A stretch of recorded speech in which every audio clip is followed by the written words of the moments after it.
नमस्कार, India voice देख रहे हैं आप और मैं हूं आपके साथ तुषार कुमार। इंडिया वॉइस के खास कार्यक्रम हरियाणा वॉइस में आप सभी का स्वागत है। चलिए शुरुआत करते हैं खबरों की। मुख्यमंत्री मनोहर लाल ने अमृत सरोवर योजना के तहत विकसित किए गए प्रदेश के 60 तालाबों का फतेहाबाद के गांव डुलट से लोकार्पण किया।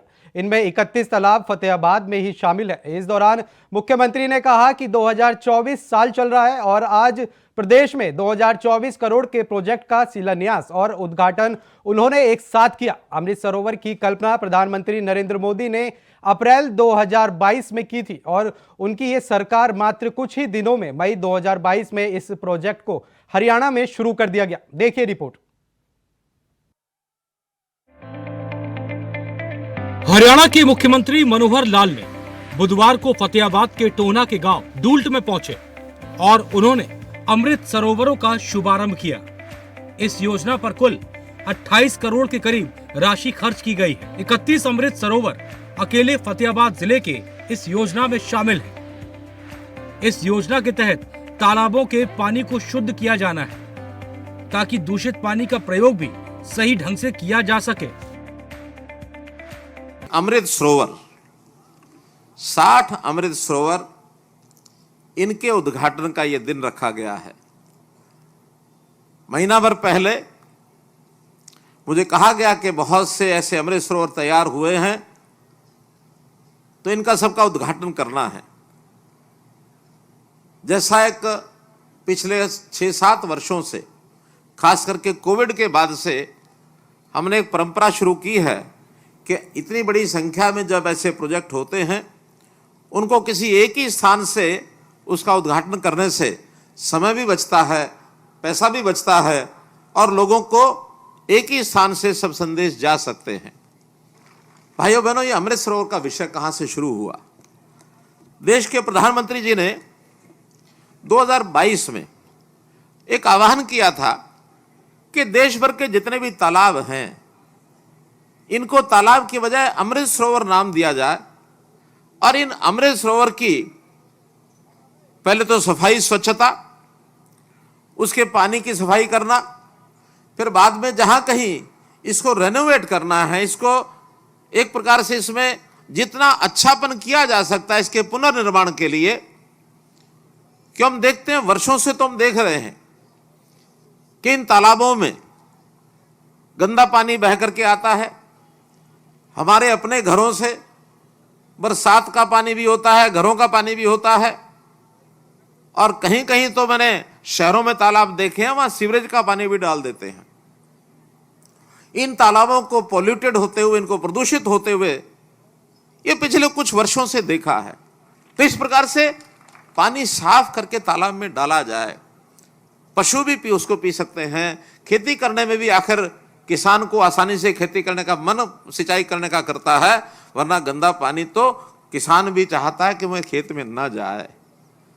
तो इस प्रकार से सब टेक्नोलॉजी के माध्यम से नई नई जो टेक्नोलॉजी आई है, एक जल शक्ति अभियान जो हमने चलाया है, इस जल शक्ति अभियान में जितने काम किए गए हैं, एक काम उसमें यह भी किया कि हमारी सरकार आने से पूर्व तालाबों की सफाई के लिए और 50,000 रुपया एक गांव में एक तालाब के ऊपर खर्च किया जा सकता था। हमने कहा कि इस 50,000 में ये मुरम्मत और इस प्रकार का, जैसे हम तालाब पर कुछ बगीचा बनाना चाहते हैं, कोई लाइट लगाना चाहते हैं, कोई बेंच लगाना चाहते हैं, कहीं जिम लगाना चाहते हैं, ओपन जिम, तो इसकी राशि बढ़ाई जाए। हमने उस राशि को बढ़ा करके प्रति तालाब 7 लाख रुपया कर दिया मित्रों, कि अब तालाब के ऊपर 7 लाख रुपया लगा करके आप उसका सौंदर्यीकरण कर सकते हैं, उसका पुनर्निर्माण कर सकते हैं। और उसमें ये जो तालाब मैंने 2048 बताए हैं, ये उसी का परिणाम है कि उन तालाबों पर काम शुरू हो गया है। 60 जो आज उद्घाटन किए गए हैं। एक और जो बड़ा विषय कि इन 60 में से आधे से ज्यादा 31 जो ऐसे सरोवर हैं वो केवल फतेहाबाद जिले में ही हम करा रहे हैं। 31 तालाब। अब इसके लिए दोनों ही तरफ बात मैं कर सकता हूं। बबली जी को बधाई भी देता हूं और बबली की चालाकी पकड़ी गई कि सबसे पहले अपने यहां कराओ। इस दौरान कार्यक्रम को संबोधित करते हुए सीएम मनोहर लाल ने जल की महत्वता को लेकर जानकारी दी। उन्होंने बताया कि सरकार की तरफ से किस तरह से गांव स्तर पर अमृत सरोवर योजना के तहत पानी को शुद्ध करने को लेकर प्रोजेक्ट शुरू किए जा रहे हैं और 60 अमृत सरोवरों का शुभारंभ उनके द्वारा किया गया है। इसमें 31 तालाब फतेहाबाद जिले के शामिल हैं। और पानी के प्रबंधन के करने के बाद आवश्यक पानी हरियाणा के किसी भी कोने तक पहुंचाने के लिए हमने सफलता पाई है। 300 टेल ऐसी थी हरियाणा में जो हमारे राजस्थान के साथ बॉर्डर लगता हुआ है, चाहे वो हिसार जिला, चाहे वो फतेहाबाद जिले का भी कुछ एरिया, और इसके साथ भिवानी जिला, दादरी जिला, महेंद्रगढ़ जिला, इन सब जिलों का ऐसा बॉर्डर का एरिया जहां 300 टेल पर पानी कभी पहुंचता नहीं था, हमने कोशिश करके उन सब 300 टेल तक पानी पहुंचाया है। हमने प्रबंधन किया है और प्रबंधन करने के लिए बहुत से काम करने पड़ते हैं, हमने किए हैं। कि हरियाणा में कुल मिलाकर के तालाबों की संख्या बहुत ज्यादा है और कभी यहां तालाब हर प्रकार की व्यवस्था में काम आते थे। पशुओं की सिंचाई के काम, पशुओं के पीने के पानी के काम आते थे। घरों में भी पीने के अलावा बाकी सब काम हम तालाबों के पानी से करते थे और सिंचाई के भी काम आते थे। एक समय तालाबों की भरमार थी। हमने इन सब तालाबों की व्यवस्था के लिए हरियाणा में एक पॉन्ड अथॉरिटी बनाई, तालाब प्राधिकरण, और तालाब प्राधिकरण के जिम्मे लगाया कि सर्वे करें। सर्वे करके पाया गया कि ग्रामीण क्षेत्र के अंदर कुल मिलाकर तालाबों की संख्या हमारी 18,000 के आसपास ये सब तालाब जो है हमको वहां मिले। और केवल ग्रामीण क्षेत्र में नहीं, 900 तालाब जो है वो शहरों में भी मिले और उन शहरों तालाब को भी ठीक करने का काम हमने उस बीड़े को उठाया। तो और कुल 19,649 तालाब, ये एक टारगेट रखा, इनको हम ठीक करेंगे। 11,000 के आसपास तालाब इसमें पॉल्यूटेड है, प्रदूषित हैं। बाकी तालाब ऐसे हैं कुछ सूख भी गए हैं, पानी वहां पहुंचता नहीं है। वर्षा का पानी 3 महीने 4 महीने के लिए तो पानी आता, बाद में तालाब सूख जाते हैं।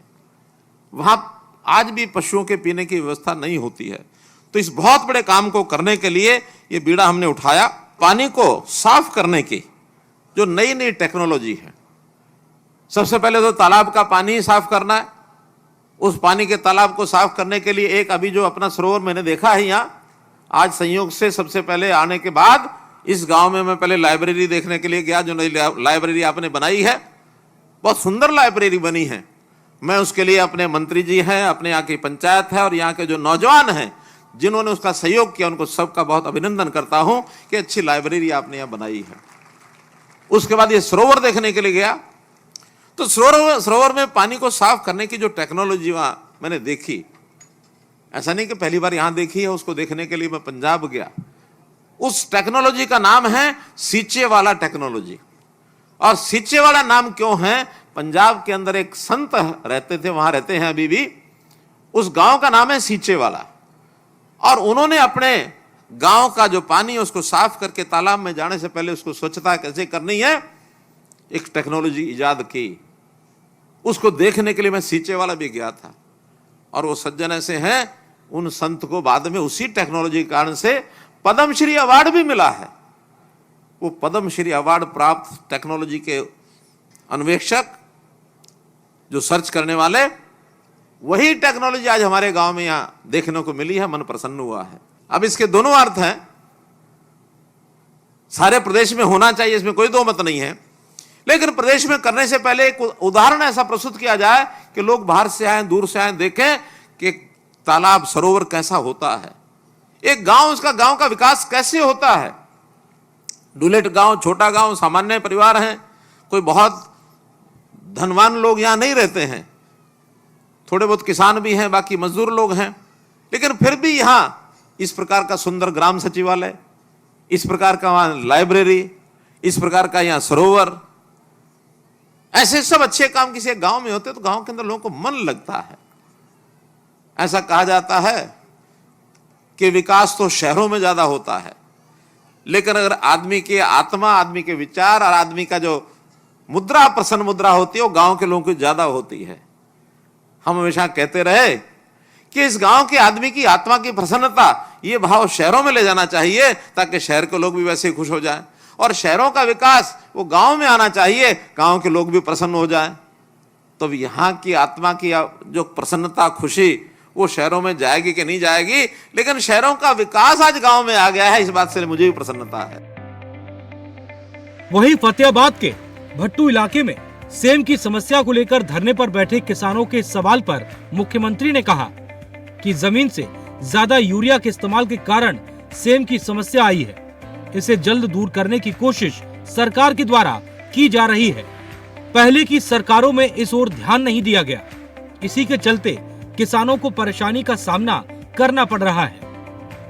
उन्होंने कहा कि 27 जनवरी को किसानों के साथ सरकार की मीटिंग है, इस समस्या का जल्द हल निकाला जाएगा। अमृत सरोवर, 60 अमृत सरोवर, इनके उद्घाटन का यह दिन रखा गया है। महीना भर पहले मुझे कहा गया कि बहुत से ऐसे अमृत सरोवर तैयार हुए हैं, तो इनका सबका उद्घाटन करना है।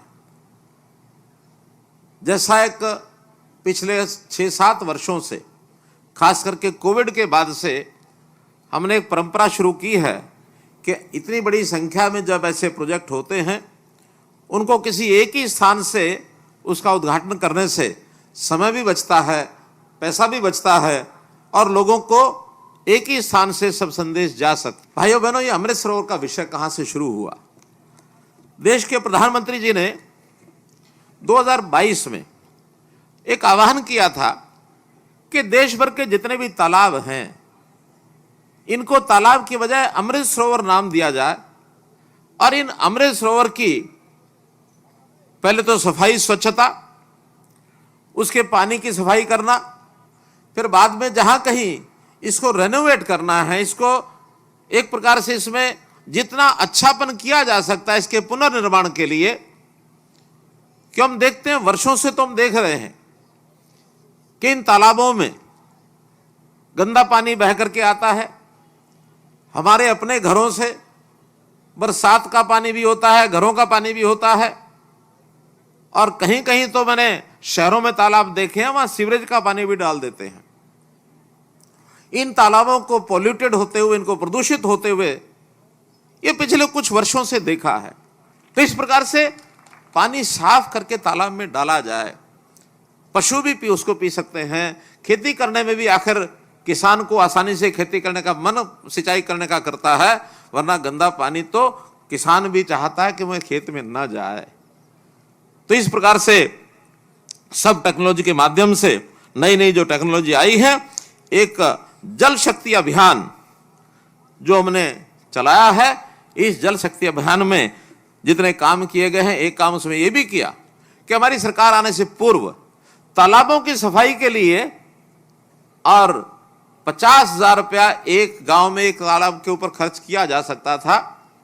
हमने कहा कि इस 50,000 में ये मुरम्मत और इस प्रकार का, जैसे हम तालाब पर कुछ बगीचा बनाना चाहते हैं, कोई लाइट लगाना चाहते हैं, कोई बेंच लगाना चाहते हैं, कहीं जिम लगाना चाहते हैं, ओपन जिम, तो इसकी राशि बढ़ाई जाए। हमने उस राशि को बढ़ा करके प्रति तालाब 7 लाख रुपया कर दिया मित्रों, कि अब तालाब के ऊपर 7 लाख रुपया लगा करके आप उसका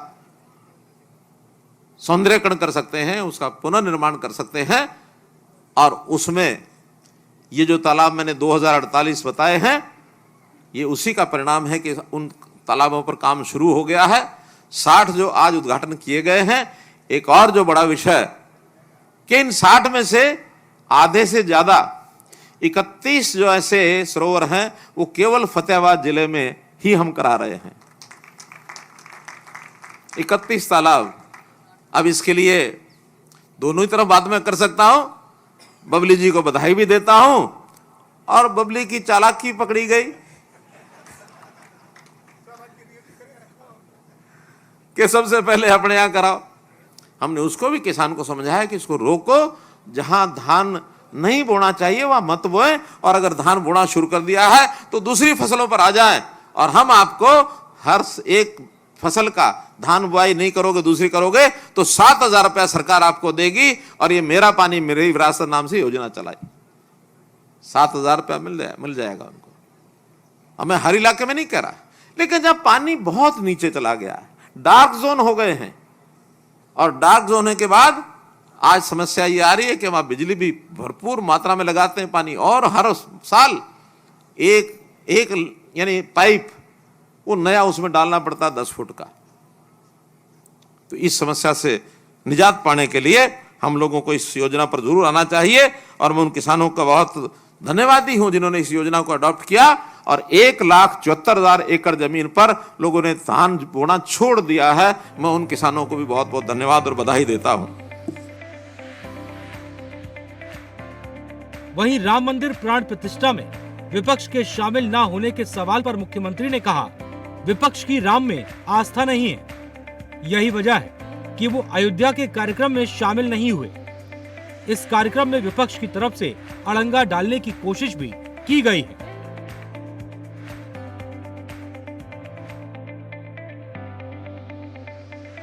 सीएम मनोहर लाल ने प्रदेश के विकास के लिए कमर कस ली है। किसान प्रदेश का कायाकल्प करने के लिए सीएम मनोहर लाल लगातार कोशिश कर रहे हैं, और सीएम की कोशिशों का असर धरातल पर भी देखने को मिल रहा है, जिस वजह से प्रदेश के किसान भी खुश हैं।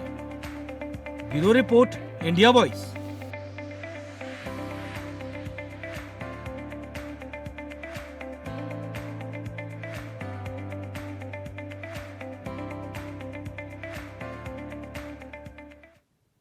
इंडिया वॉइस के खास कार्यक्रम हरियाणा वॉइस में इतना ही। देश और दुनिया की तमाम बड़ी खबरों को जानने के लिए बने रहें इंडिया वॉइस के साथ। नमस्कार।